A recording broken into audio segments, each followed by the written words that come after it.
ಕನ್ನಡ ಜಾಣೆ ನಮಸ್ಕಾರ. R S S registration ವಿಚಾರದಲ್ಲಿ ತುಂಬ ಚರ್ಚೆ ನಡೀತಾ ಇದೆ.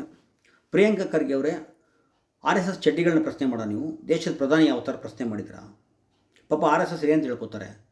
ನಾವು ರಾಷ್ಟ್ರಪಿತ ಮಹಾತ್ಮ ಗಾಂಧಿನ ಕೊಂದೆ ಅಂತ ತಿಳ್ಕೊತಾರೆ. ಗಾಂಧಿಯನ್ನು ಕೊಂದು 2 ರಾತ್ರಿ ಒಂದು ಅಮಾಯಕ ಚಿಕ್ಕ ಹುಡುಗಿ ಒಂದು ಸ್ಟೂಡೆಂಟ್ ಜೊತೆ ಮಲ್ಕೊಂಡು ಮಜಾ ಮಾಡಿದೆ ಅಂತ ತಿಳ್ಕೊತಾರೆ. ಆರ್ ಎಸ್ ಎಸ್ರಿಗೆ ಚಡ್ಡಿ ಹೊಲಿಯಕ್ಕೆ ಟ್ರೈನಿಂಗ್ ಕೊಟ್ಟವರು, ಅವ್ರ ಮಿಷನ್ ತಂದು ಕೊಟ್ಟವರು ಕ್ರಿಶ್ಚಿಯನ್ರು ಅಂತ ತಿಳ್ಕೊತಾರೆ. ಭಾರತದ ಬಾವುಟವನ್ನು ಏನೋ ತೇಪೆ ಬಾವುಟ ಅಂತ ಹೇಳ್ತಾರೆ, ಚರ್ಚೆ ಮಾಡ್ತೀನಿ ಅಂತ ಹೇಳ್ಕೊತಾರೆ. ಭಾಳ ಪ್ರಮುಖವಾಗಿ ಆರ್ ಎಸ್ ಎಸ್ನ ಸರಸಂಘ ಸಂಚಾಲಕ ಯಾಕೆ ಒಬ್ಬ ಮಹಾರಾಷ್ಟ್ರದ ಪೇಶ್ವೆಗಳಾಗಿರ್ತಾರೆ, ಚಿತ್ಪಾವನ ಬ್ರಾಹ್ಮಣರು ಪೇಶ್ವೆಗಳು, ಕುಮಾರಣ್ಣ ಹೇಳಿದ್ರಲ್ಲ, ಯಾಕೆ ಒಬ್ಬ ಒಕ್ಕಲಿಗಾಗಲ್ಲ, ಲಿಂಗಾಯತ ಆಗಲ್ಲ, ಕುರುಬ ಆಗಲ್ಲ, ಒಲೆಯರಾಗಲ್ಲ, ಮಾದಿಗರಾಗಲ್ಲ, ಅಥವಾ ಭಾರತದ ಬೇರೆ ಬೇರೆ ರಾಜ್ಯದ ಬೇರೆ ಬೇರೆ ಜಾತಿಗಳು ಅವ್ರು ಯಾಕೆ ಆಗಲ್ಲ? ಪೇಶ್ವೆಗಳೇ ಯಾಕಾಗಿರ್ತಾರೆ? ಯಾವತ್ತಾದರೂ ಹೇಳಿದಾರ? ಸ್ವದೇಶಿ ಬಗ್ಗೆ ಮಾತಾಡೋ ನೀವು, ಆ ಡ್ರೆಸ್ಸೇ ವಿದೇಶಿ ಅಲ್ಲ ನಿಮ್ಮದು. ನಮ್ಮ ದೇಶದ ಯಾವ ಮೂಲೆಯಲ್ಲಿ ಈ ಥರ ನಮ್ಮ ದೇಶೀಯ ಜನ ಈ ಥರ ಚಡ್ಡಿ ಹಾಕ್ಕೊಂಡು ತಲೆಗೆ ಆ ಥರ ಟೋಪಿ ಹಾಕೋತಿದ್ರು? ಇಟಲಿಯಿಂದ ಯಾಕೆ ಕದ್ರಿ ನೀವು? ಸ್ವದೇಶಿ ಬಗ್ಗೆ ಭಜನೆ ಮಾಡೋ ನೀವು ಧನಾತಿನ ದೇಶದ ವಿದೇಶ ದುಡ್ಡು ಯಾಕೆ ಬೇಕು? ಗುರುದಕ್ಷಿಣೆ ಯಾರು ಅವನು ಗುರು? ಧನಾತಿನ ದೇಶದ ದುಡ್ಡು ಯಾಕೆ ತಗೋತೀರಿ ನೀವು? ಮತ್ತು ತನ್ನ ಪರವಾಗಿ ಲಾಬಿ ಮಾಡೋಕ್ಕೆ ವಿದೇಶ ಸಂಸ್ಥೆಗೆ ಒಬ್ಬ ವಿದೇಶಿ ಏಜೆಂಟ್ಗೆ ಯಾಕೆ ನೀವು ಅಷ್ಟು ದುಡ್ಡು ಕೊಟ್ರಿ, ಕೋಟಿ ಕೊಟ್ರಿ ಅಂತ ಮನೆಯಾಳ ಕೆಲಸ, ದೇಶದ್ರೋಹದ ಕೆಲಸ ಏನು ಮಾಡಿದ್ರಿ ನೀವು? ಮತ್ತು ಬ್ರಿಟಿಷರ ಕಾಲದಲ್ಲೇ ನಾವು ರಿಜಿಸ್ಟರ್ ಮಾಡ್ಕೊಂಡಿಲ್ಲ ಅಂದರೆ ನಿಮ್ಮ ಪುಡ್ಗೋಸಿ ಕಾನೂನು ನಮಗೆ ಅಪ್ಲೈ ಆಗಲ್ಲ ಅಂತ ಅರ್ಥ ಅಲ್ವ? ಅದೆಲ್ಲ ನೋಡೋಣ ಏನು ಅಂತ ಹೇಳ್ಬಿಟ್ಟು, ಅದಕ್ಕಿಂತ ಮುಂಚೆ ನಮ್ಮ ಕನ್ನಡ ಜಾಣ ಯೂಟ್ಯೂಬ್ ಚಾನಲ್ನ ಸಬ್ಸ್ಕ್ರೈಬ್ ಮಾಡಿ ನಮ್ಗೆ ಸಪೋರ್ಟ್ ಮಾಡಿ ಅಂತ ಹೇಳ್ತಾ, ಪ್ರಿಯಾಂಕಾ ಖರ್ಗೆ ಅವರೇ ಈ ಚಡ್ಡಿಗಳನ್ನ ಪ್ರಶ್ನೆ ಮಾಡ್ತಾಯಿದ್ರ ಸರಿ, ಆದರೆ ದೇಶದ ಪ್ರಧಾನಿ ನರೇಂದ್ರ ಮೋದಿಯವ್ರನ್ನ ಯಾವ ಥರ ಪ್ರಶ್ನೆ ಮಾಡಿದ್ರಾ? ಅಸ್ತಿತ್ವದಲ್ಲಿರುವ ಅಂದರೆ ರಿಜಿಸ್ಟರ್ ಆಗದೇ ಇರುವ ನಮ್ಮ ಕಾನೂನು ಚೌಕಟ್ಟಿನ ಒಳಗಡೆ ಇಲ್ಲದಿರ್ತಕ್ಕಂಥ ಒಂದು ಸಂಸ್ಥೆಗೆ 100 ವರ್ಷ ಬೇರೆ ಆಯ್ತಂತೆ. ಒಂದು ವಿಶೇಷ ಕಾಯನ್ನು ಬಿಡುಗಡೆ ಮಾಡಿದರು ಈ ದೇಶದ ಪ್ರಧಾನಮಂತ್ರಿ. ಯಾಕೆಂತ ಕೇಳಿದ್ರಾ? ಈ ದೇಶದ ಕಾನೂನಿಗೆ ಒಳಪಡೆದಿರುವ ಒಂದು ಸಂಘಟನೆಯ ವಿಶೇಷವಾದ ಕಾಯನ್ನು ನೀವು ಯಾಕೆ ಬಿಡುಗಡೆ ಮಾಡಿದ್ರಿ ಅಂತ ಕೇಳಿದಿರಾ? ಮೋದಿ ಕೇಳೋಕ್ಕೆ ತುಂಬ ವಿಚಾರ ಇದೆ ಬಿಡಿ. ಅದು ಭಾಳ ಪ್ರಮುಖವಾಗಿ ಹೇಳಬೇಕು ಅಂದರೆ, ಪಾಪ ಅವರು ಮದುವೆ ಆಗಿರೋದನ್ನೇ ಅದಕ್ಕೊಂದು ಸರ್ಟಿಫಿಕೇಟೇ ಯಾರೂ ಕೇಳ್ತಾ ಇಲ್ಲ. ಈ ದೇಶದಲ್ಲಿ ಪ್ರತಿಯೊಬ್ಬರಿಗೂ ಕಾನೂನು ಇರ್ತಾನೆ. ಹುಟ್ಟಿದ್ದಕ್ಕೆ ಬರ್ತ್ ಸರ್ಟಿಫಿಕೇಟ್ ಮಾಡಿಸ್ಬೇಕು, ಡೆತ್ ಸರ್ಟಿಫಿಕೇಟ್ ಮಾಡಿಸ್ಬೇಕು, ಮ್ಯಾರೇಜ್ ಸರ್ಟಿಫಿಕೇಟ್ ಮಾಡಿಸ್ಬೇಕು. ಅದೆಲ್ಲ ಇಲ್ಲ ಅಂದರೆ ನಿಮಗೆ ವಿದೇಶಕ್ಕೆ ಪ್ರಯಾಣ ಮಾಡೋಕ್ಕೆ ಬಿಡಲ್ಲ. ಮೋದಿಯವರೇನೋ ಸುಳ್ಳು ಹೇಳಿದ್ರೆ ನನಗೆ ಮದುವೆನೇ ಆಗಿಲ್ಲ ಅಂತ ಡೋಂಗಿ ಹೊಡ್ಕೊಂಡು ವಿದೇಶಕ್ಕೆ ಹೋಗ್ತಾವ್ರೆ. ಪಾಪ ಅವ್ರ ಹೆಂಡತಿ ಎಲ್ಲೂ ಹೋಗಂಗಿಲ್ಲ, ಅವ್ರ ಸರ್ಟಿಫಿಕೇಟ್ ಇಲ್ಲ. ನಾನು ಅದನ್ನೆಲ್ಲ ಕೇಳಬೇಕು ಅಂತ ಹೇಳ್ತಾ ಇಲ್ಲ, ಸುಮ್ಮನೆ ಹೇಳ್ತಾ ಇದ್ದೀನಿ. ನಾನು ಯಾಕೆ ಕೇಳಬೇಕು ಅಂತ ಬಿಡಿ, ಹೋಗಲಿ. ಆರ್ ಎಸ್ ಎಸ್ ವಿಚಾರಕ್ಕೆ ಬಂದರೆ ಏನಂತ ಹೇಳ್ಕೊತಾರೆ ಸ್ವಾಮಿಯವರು? ಪಾಪ ಏನಂತ ಹೇಳ್ತಾರೆ? ಮಹಾತ್ಮ ಗಾಂಧಿಯನ್ನು ನಾವು ಕೊಂದು ಅಂತ ಹೇಳ್ಕೊತಾರ? ಗಾಂಧಿಯನ್ನು ಕೊಂದು 2 ರಾತ್ರಿ ಮಲಗಿದ್ದು ಒಂದು ಅಮಾಯಕ ಚಿಕ್ಕ ಹುಡುಗಿ, ಶಾಲೆಯ ವಿದ್ಯಾರ್ಥಿನಿ ಜೊತೆ 2 ರಾತ್ರಿ ಮಲಗಿದ್ದು ಅಂತ ಹೇಳ್ಕೊತಾರೆ, ಮಜಾ ಉಡಾಯಿಸಿ ಅಂತ ಹೇಳ್ಕೊತಾರೆ. ಆರ್ ಎಸ್ ಎಸ್ ಅಂದ ತಕ್ಷಣ ನಮಗೆ, ಅಥವಾ ಗಾಂಧಿ ಹತ್ಯೆ ಅಂದ ತಕ್ಷಣ ಬರೋದು ಗೂಡ್ಸ್ ಹೆಸರು ಬರುತ್ತೆ. ಯಾಕಂದ್ರೆ ಗುಂಡು ಹೊಡೆದ ಅನ್ನಕ್ಕೆ ಅವ್ನು ಪೆಂಗ್. ಆ್ಯಕ್ಚುಲಿ ಮಾಸ್ಟರ್ ಮೈಂಡ್ ಹಿಂದೆ ಇದ್ದಂಥ ಪ್ಲ್ಯಾನ್ ಮಾಡಿದವನೆಲ್ಲ ದತ್ತಾತ್ರೇಯ ನಾರಾಯಣ ಆಪ್ಟೆ. ಅವನು ಭಾಳ ದೊಡ್ಡ ಕೇಡಿ. ಅವನಿಗೆ 30 ವರ್ಷ ದಾಡೋಗಿರುತ್ತೆ ಗಡುವ. ಅವನು ಮದುವೆ ಆಗಿರುತ್ತೆ. ಗಾಂಧಿಯನ್ನು ಕೊಂದು 2 ರಾತ್ರಿ ಒಂದು ಸ್ಟೂಡೆಂಟ್, ಬಹುಶಃ ರಮಾಂತನೇನ ಹುಡುಗಿ ಹೆಸರು ಮರ್ತಿದ್ದೀನಿ ನಾನು, 2 ರಾತ್ರಿ ಮಲಗಿರ್ತಾನೆ, ಮಜಾ ಉಡಾಯಿಸ್ತಾನೆ. ಅಮಾಯಕ ಹುಡುಗಿ ಜೊತೆ ಪುಸ್ಲಾಯಿಸಿ ಮದುವೆ ಆಗಿರ್ತಾನೆ ಕಲೆ. ಇವನಿಗೂ ಆರ್ ಎಸ್ ಎಸ್ಗೆ ಏನು ನಂಟು ಅಂತ ಹೇಳ್ಬೋದು? ತುಂಬ ನಂಟಿದೆ, ನಿಮಗೆ ಸಿಕ್ಕಾಪಟ್ಟೆ ನಂಟಿದೆ. ಅದು ಹೇಳ್ತಾರೆ ಹೋಗಲಿ ಏನೇನು ನಂಟಿದೆ ಅಂತ. ಇವರು ಸಾವರ್ಕರ್ಗೆ ಏನು ನಂಟಿತ್ತು, ಆರ್ ಎಸ್ ಎಸ್ಗೆ ನಂಟಿತ್ತು. ಆಮೇಲೆ ನಾಥುರಾಮ್ ಗೂಡ್ಸೆ ಬದುಕೋಕ್ಕೆ ದಾರಿ ಇರಲಿಲ್ಲ. ಅವನು ಬದುಕೋಕ್ಕೆ ಅವನಿಗೆ ಗುರು ಇರ್ತಾನೆ, ಬಹುಶಃ ಕಾಶಿನಾಥ ಲೆಮಿಯಾ ಅಂತ ಅವನ ಹೆಸರು. ಅವನು ಸಾಂಗ್ಲಿ ಅಥವಾ ಮಹಾರಾಷ್ಟ್ರದಲ್ಲಿ ಇರ್ತಾನೆ, ಅಲ್ಲ ಪುಣೆಯಲ್ಲಿರ್ತಾನೆ. ಇವನಿಗೆ ಗುರು ಅವನು ಯಾರು? ಆರ್ ಎಸ್ ಎಸ್ ಮುಖ್ಯಸ್ಥ. ಅಲ್ಲಿಯೇ ಆರ್ ಎಸ್ ಎಸ್ ಮುಖ್ಯಸ್ಥ ಅವನು. ಇವನಿಗೆ ಟೈಲರಿಂಗ್ ಕಲ್ತ್ಕೊತಾನೆ. ಇವನಿಗೆ ಟೈಲರಿಂಗ್ ಹೇಳ್ಕೊಡೋರು ಮತ್ತು ಟೈಲರಿಂಗ್ ಮಿಷಿನ್ ತಂದು ಕೊಟ್ಟರು ಕ್ರಿಶ್ಚಿಯನ್ರು. ಇವನು ಬಟ್ಟೆ ಹೊಲಿತಿದ್ದು ಯಾವುದು? R S S uniform, R S S ಚಡ್ಡಿ ಹೊಲ್ಕೊಂಡು ಅದರಲ್ಲೇ ಬದುಕ್ತಾ ಇದ್ದ. ಇವನಿಗೆ ಆ ಥರ ಟ್ರೈನ್ ತೊಗೊಂತ ಹೇಳಿದನೇ ಕಾಶಿನಾಥ್ ಅಂತ ಇವನು ಗುರು. ಮತ್ತು ಆರ್ ಎಸ್ ಎಸ್ಗೆ ಏನು ನಂಟು ಅಂತ ಕರೀತೀರ. ಇಂಥ ತುಂಬ ಇದೆ ನಿಮಗೆ. ಅದು ಮಜಾ ಏನಪ್ಪ ಅಂದರೆ, ಇಷ್ಟೆಲ್ಲ ಸ್ವದೇಶಿ ಬಗ್ಗೆ ಕತೆ ಹೊಡೆಯೋರು, ನಿಮ್ಮ ಡ್ರೆಸ್ ಕೋಡ್ ಯಾವುದು? ಆ ಕಾಕಿ ಚಡ್ಡಿ, ಬಿಳಿ ಶರ್ಟ್, ಒಂದು ಟೋಪಿ. ಭಾರತದ ಯಾವ ಭಾಗದ ಯಾವ ಮೂಲೆಯಲ್ಲಿ ಈ ಡ್ರೆಸ್ ಕೋಡ್ ಇತ್ತು? ನಮ್ಮ ದೇಶೀಯ ಚಿಂತನೆ ಅದೇ ಸ್ವದೇಶಿ ಬಗ್ಗೆ ಮಾತಾಡೋದು. ನೀವು ಸ್ವದೇಶಿ ಡ್ರೆಸ್ ಯಾಕೆ ಹಾಕಿಲ್ಲ?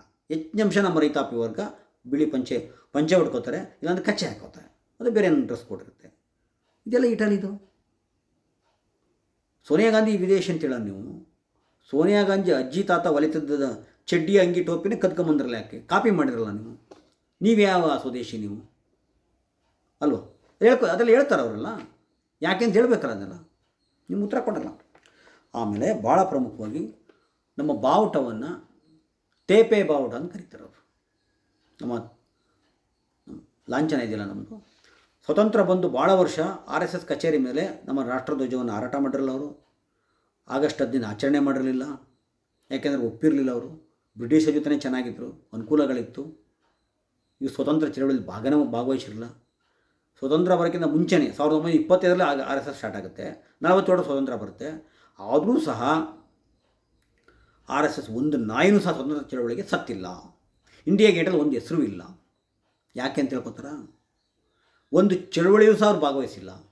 ಕ್ವಿಟ್ ಇಂಡಿಯಾ ಚಳವಳಿಯನ್ನು ಅದು ಯಾರು ಭಾಗವಹಿಸಬಾರ್ದು ಅಂತ ಹೇಳಿದರು. ಬ್ರಿಟಿಷರಿಗೆ ಜನ ಕಳ್ಸೋಕ್ಕೆ ನೋಡಿದರು.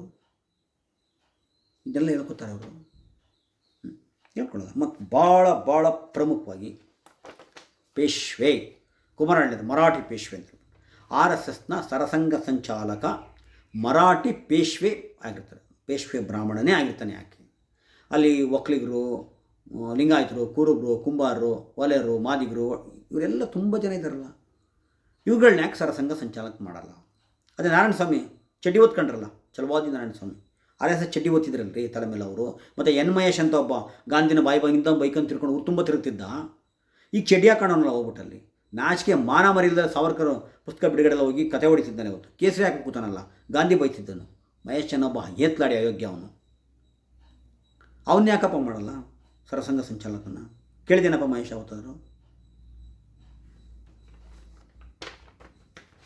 ಮತ್ತು CT ರವಿ ಅಂತ ಶೂದ್ರ ರವಿ, ಅಶೋಕ್ ಅಂತ ಶೂದ್ರ, ಎತ್ತಾಳ ಅಂತ ಒಬ್ಬ ಶೂದ್ರನ, ಈಶ್ವರತ್ವ ಅಂತ ಶೂದ್ರನ ನಿಮ್ಮನ್ನ ಯಾಕ್ರಿ RSS ಸರಸಂಘ ಸಂಚಾಲಕ ಮಾಡಲ್ಲ?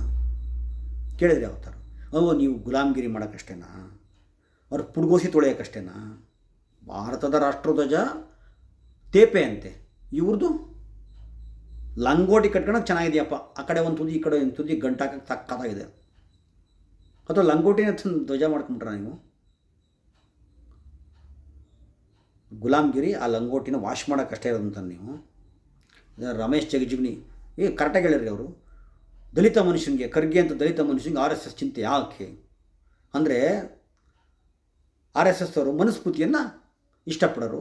ಈ ಸಂವಿಧಾನ ಅಲ್ಲ, ಮನುಸ್ಮೃತಿ ಪ್ರಕಾರ ದಲಿತ ಶೂದ್ರಿಗೆ ಯಾವ ಗತಿ ಕಾಣಿಸಿದ್ರೆ ಗೊತ್ತು. ನಿಮ್ಮಂಥವ್ರಿಗೆ ಯಾಕೆ ಕರೆಕ್ಟಾಗಿ ಹೇಳಿರಲ್ಲ. ಅರ್ಥ ಆದ್ರೆ ಸರಿ, ಅರ್ಥ ಆದ್ರೆ ಆಯ್ತಲ್ವ ಅಲ್ವಾ ಜಗ್ಜಿಗ್ನಿಯವರೇ? ಮತ್ತು ನೀವೇ ಹಾಕಿದ್ದೀರ ಅಲ್ಲಿ, ನೀವೇ ಹಾಕಿದ್ದೀರಾ? ಹಣ್ಣು ತೊಳಿತಾಯಿದ್ರೆ ಅವ್ರದ್ದು ಇರಲಿ. ಮತ್ತು ಸ್ವದೇಶಿ ಬಗ್ಗೆ ಮಾತಾಡೋಣ ನೀವು. ವಿದೇಶಿ ದುಡ್ಡು ಹಾಕಬೇಕು, ಗುರುದಕ್ಷಿಣೆ ಅಂತೆ. ಯಾರವನು ಗುರು? ಯಾರಪ್ಪ ಗುರು ಅವನು? ಫಸ್ಟ್ ಹೇಳಿ. ಮೋಹನ್ ಭಾಗವತ್ ಗುರುನಾ ಅಥವಾ ಬೇರೆ ಯಾರು ಇದ್ದಾರಾ? ವಿದೇಶಿ ದನ ತಿನ್ನರ ದೇಶ ದುಡ್ಡು ಹಾಕ್ಬೇಕು, ದೇಣಿಗೆ ಹಾಕಬೇಕು. ಇಲ್ಲಿ ಯಾರೂ ಸಹ RSS ಬ್ಯಾನ್ ಮಾಡಿ ಅಂತ ಹೇಳಿಲ್ಲ. ನೀವೇನು ದೇಣಿಗೆ ತೊಗೋತೀರಾ? ₹1 ₹2 ತೊಗೊಳಲ್ಲ, ಕೋಟಿ ತೊಗೋತೀರಾ. ಇವತ್ತು ₹500 ಯಾವನಾರು ಏನು ಕಾರಣ ಕೊಟ್ಟರು ದೊಡ್ಡ ಪ್ರಚಾರ ಪಡೆಯೋಕ್ಕೆ ಇಷ್ಟಪಡ್ತಾರೆ. ಕೋಟ್ಯಾಂತರ ರೂಪಾಯಿ ಕೊಡ್ತಾವ್ರೆ ಅಂದರೆ ಅವ್ರು ಯಾರು? ಅವ್ರಿಗೇನು ಲಾಭ ಇಲ್ದೆಲ್ಲ ಕೊಡ್ತಾರಾ? ಹೊರಗಡೆಗೆ ಬಂದು ಯಾಕೆ ಪ್ರಚಾರ ಮಾಡ್ಕೊಳಲ್ಲ? RSS ನಾನು 100 ಕೋಟಿ ಕೊಟ್ಟೆ, 10 ಕೋಟಿ ಕೊಟ್ಟೆ, 1 ಕೋಟಿ ಕೊಟ್ಟೆ, 1,000 ಕೊಟ್ಟೆ ಅಂತ ಯಾಕೆ ಹೇಳಲ್ಲ? ಅಂದರೆ ಅವ್ರಿಗೇನು ಲಾಭ ಇರುತ್ತಲ್ವ? ಅವ್ರು ಕೊಟ್ಟವ್ರು ಯಾಕೆ ಕೊಡ್ತಾರೆ? ಇದು ಪಾರದರ್ಶಕವಾಗಿರಲಿ ಅಂತ ಹೇಳ್ಬಿಟ್ಟು ರಿಜಿಸ್ಟರ್ ಮಾಡ್ಕೊಳ್ಳಿ ಅಂತ ಹೇಳ್ತಾರೆ. ಬ್ಯಾನ್ ಮಾಡಿ ಅಂತ ಯಾವನು ಹೇಳಿಲ್ಲ. ಅದಕ್ಕೆ ಯಾಕೆ ಒಳ್ಳೆ ಚಿಕ್ಕ ಮೆಣಸಿಗೆ ಇಟ್ಟಂಗೆ ಆಡ್ತಾಯಿದ್ರು? ಹೇಳ್ಬೇಕಲ್ವ? ವಿದೇಶಿ ದುಡ್ಡು ಯಾಕೆ ನಿಮಗೆ? ಮತ್ತು ವಿದೇಶದ ಒಂದು ಏಜೆಂಟ್ಗೆ ಯಾಕೆ ಕಮಿಷನ್ ಕೊಡ್ತಾರೆ? ಕೋಟಿ ಕಮಿಷನ್ ಕೊಡ್ತೀರಾ ತನ್ನ ಪರ ಲಾಬಿ ಮಾಡಲಿಕ್ಕೆ. ಅಂಥ ಮನೆಯಾಳ ಕೆಲಸನ, ಅಂಥ ದೇಶ ಹಾಳು ಮಾಡೋ ಕೆಲಸನ, ಹಲಾಲ್ಕೋರ್ ಕೆಲಸನ ಏನು ಮಾಡಿದ್ರು ನೀವು ಹೇಳಿ? ಏಜೆಂಟ್ ದುಡ್ಡು ಕೋಟಿ ದುಡ್ಡು ಕೊಡೋ ಅಂಥ ಮನೆಯಾಳ ಕೆಲಸ ಏನು ಮಾಡಿದ್ರು ನೀವು? ಜನಕ್ಕೆ ಹೇಳ್ಬೇಕಲ್ಲ ಅದನ್ನೆಲ್ಲ. ಹೇಳ್ತಾರೆ ಅದನ್ನೆಲ್ಲ? ಯಾವ ಕಾರಣಕ್ಕೂ ಹೇಳಲ್ಲ. ಆಮೇಲೆ ಬ್ರಿಟಿಷರ ಕಾಲದಲ್ಲೇ ನಾವು ರಿಜಿಸ್ಟರ್ ಮಾಡಿಲ್ಲ.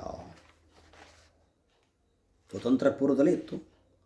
ಅಂದರೆ ಅವ್ರ ಕಾನೂನಿಗೆ ಎದುರಿಲ್ಲ. ನಿಮ್ಮ ಪುಡ್ಗೋಸಿ ಕಾನೂನು ನಮಗೆ ಯಾಕೆ? ನಿಮ್ಮ ಸಂವಿಧಾನ ಒಪ್ಪಿಲ್ಲ ನಾವು ಯಾವತ್ತು.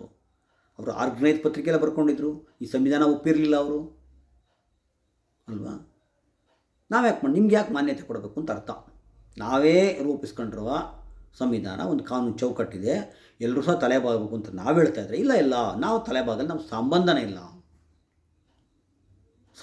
ಮತ್ತು ಮೋಹನ್ ಭಾಗವತ್ ಇನ್ನೂ ಮುಂದುವರೆದು ಹೇಳ್ತಾರೆ, ಹಿಂದೂ ಧರ್ಮ ರಿಜಿಸ್ಟರ್ ಆಗಿದೆಯಾ? ಹಿಂದೂ ಧರ್ಮ ನೀನು ಅದಕ್ಕೆ ಯಾಕಪ್ಪ ಕೇಳ್ತಿದ್ಯಾ? ಇಡೀ ಹಿಂದೂಗಳ ಪ್ರತಿನಿಧಿನ ನೀನು? ಹಿಂದೂ ಧರ್ಮ ಅಂದರೆ ಏನು? ಬರೀ ವೇದ ಉಪನಿಷತ್ತು ರಾಮಾಯಣ ಮಹಾಭಾರತನ? ಹಾಗಾದ್ರೆ ಮಂಟ್ಯಸ್ವಾಮಿ ಕಾವ್ಯ ಏನು? ಮಲೆ ಮಹದೇಶ್ವರ ಏನು? ನಮ್ಮ ಗ್ರಾಮ ದೇವತೆಗಳೇನು? ಬಾಡ್ತಿನ್ನೋರ್ದೇನು?